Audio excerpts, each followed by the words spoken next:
bien sur votre Télématin. Bonjour à ceux qui nous rejoignent. Merci de la fidélité de tous les autres. Isabelle Martinet nous a rejoint. Bonjour Isabelle. Bonjour Anissé, bonjour Carole. Depuis le début de l'été, on en parle, c'est la une de tous les journaux, des incendies en Grèce, aux États-Unis, en Turquie. Mais on évoque assez peu les incendies domestiques qui se passent à la maison, qui sont tout aussi fréquents en fait.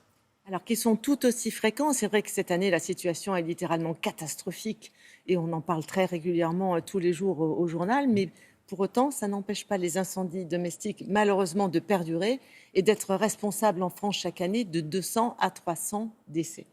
Donc, 300 décès par an. et voilà. Et donc, en période de vacances, il s'agit de ne pas relâcher la vigilance parce que les chiffres précisent que dans la majeure partie des cas, eh bien, les causes de ces incendies sont essentiellement liées à l'activité humaine. Alors, quand je dis activité humaine, c'est par exemple des installations électriques vétustes ou hors normes, ou alors des multiprises surchargées, ça c'est le coût classique. La cigarette Alors, on a aussi effectivement des bougies, des mégots, des barbecues mal éteints ou encore des halogènes trop près des rideaux. Et bien sûr, on a aussi la cuisine qui se réalise sans surveillance. On oublie, et ça, c'est souvent quelque une chose sur le catastrophe. feu. Voilà. Alors, vous savez ce que disent les pompiers, hein, traditionnellement, c'est assez connu d'ailleurs, ils disent pour éteindre un feu, la première minute c'est un verre d'eau, la deuxième c'est un seau d'eau et la troisième c'est une citerne. Oui. Alors pour connaître les bons gestes à adopter et puis aussi ceux qu'il ne faut justement pas faire, on a rencontré un expert en matière de sinistres qui a d'ailleurs contribué à la dernière étude de l'OSF. L'OSF, c'est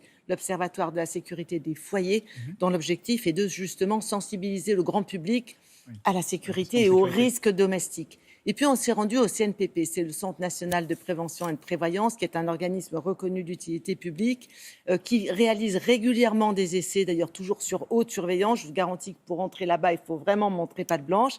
Et c'est un organisme où se forment de temps à autre des pompiers, donc extrêmement sérieux et On a les crédibles. meilleurs. Voilà, donc Xavier Serra s'est rendu sur place pour vous montrer ce qu'il faut faire et pas faire. Papier, crayon. Soyez attentifs. La pièce la plus dangereuse de votre logement, c'est la cuisine. 7 incendies sur 10 se déclarent dans la cuisine. Les causes les plus importantes, ce qu'on va appeler un feu de friteuse, un feu d'huile chaude. Vous laissez sur le feu une casserole, une poêle avec de l'huile. Avec la chaleur, l'huile va s'enflammer et va commencer à déclencher un incendie. Là, je plie ma serpillière en deux, je positionne mes pouces vers la friteuse et là, je viens me protéger les mains en plaquant en diagonale, bras tendus, je m'avance et là, je viens appliquer la serpillière sur la friteuse en effectuant un petit joint d'étanchéité.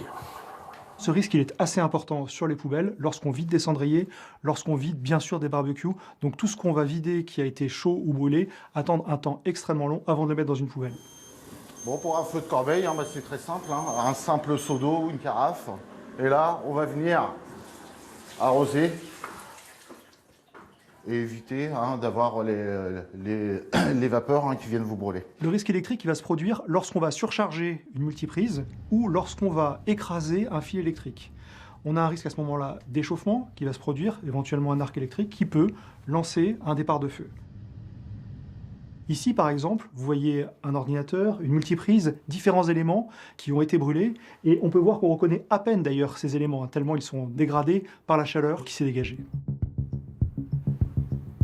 Donc les bons gestes à adopter en cas d'un incendie, ça va être en fait d'appeler déjà les services de secours. Vous pouvez avoir plusieurs solutions. La solution de pouvoir fuir. Vous fuyez donc avec les personnes présentes dans votre habitation. Vous fermez bien donc les portes derrière vous pour ralentir aussi la propagation donc de l'incendie. Dans le cas où vous pouvez encore intervenir sur votre incendie, il faudra en fait utiliser un moyen d'extinction donc approprié. Par exemple, sur un feu donc électrique, on ne jettera jamais d'eau. Pour certains cas, on peut se retrouver bloqué dans une pièce de son habitation. Si votre pièce donc est enfumée, donc vous vous accroupirez. Donc en se baissant, on va se rendre compte que l'air est plus frais en partie basse qu'en partie haute. Si je lève ma main, la température en partie haute est beaucoup plus importante que celle en partie basse.